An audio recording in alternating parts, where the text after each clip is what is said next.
I was lying on the ground. I was crying after hitting my head, my ribs and my hip. I was in a lot of pain. My partner was mortified.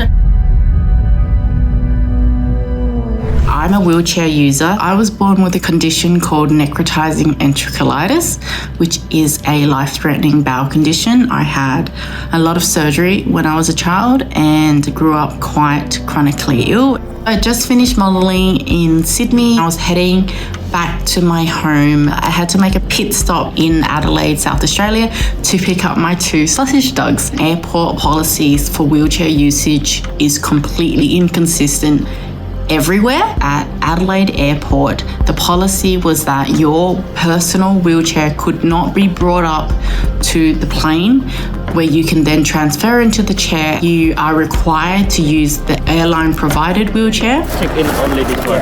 I was getting pushed because my partner wasn't allowed to operate the chair because the policy is that only airline staff can operate the chair. The staff member openly said that they'd never done this before to their colleague that was on the plane. So they were just pushing me along and they were doing it quite rough, and we hit a bump and essentially they pushed so hard that I tipped right over like a bit of a wheelbarrow, and I fell out of the chair and then I hit my head like right here on the metal glass component of the aero bridge, and the staff member was just like, why didn't you hold on tighter? Just like really angry defensiveness towards me whilst I was crying on the floor, unable to move. We ended up recording some of this because of evidence and proof. I was gaslit into feeling like it was my fault. People have said, why didn't you ask for a seatbelt if you needed one? Firstly, that chair that was brought to me, you can't add a seatbelt. Secondly, they shouldn't have been pushing me that hard anyway.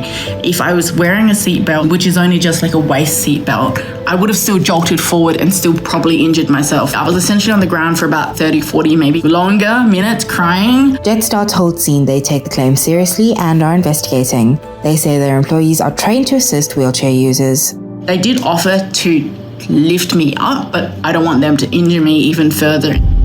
My partner essentially supported me, picked me up. They offered me an ambulance as per policy, but I declined because I was crying so much. I just wanted to get the F out of there. I did end up going to the doctor. I had a concussion. I was severely photosensitive, so I was wearing sunglasses 24/7 for about 6 to 8 weeks. I have a lot of mental trauma, and it's really challenging because I love to travel. Traveling is my biggest hobby. Traveling is a big part of who I am because I've spent so much of my life hospitalized and confined in a small room with people telling me what to do and taking away my autonomy. Travel trauma is very, very common within the disability community. I don't know if when I get to my destination, my wheelchair will be in good working order or will be smashed to pieces.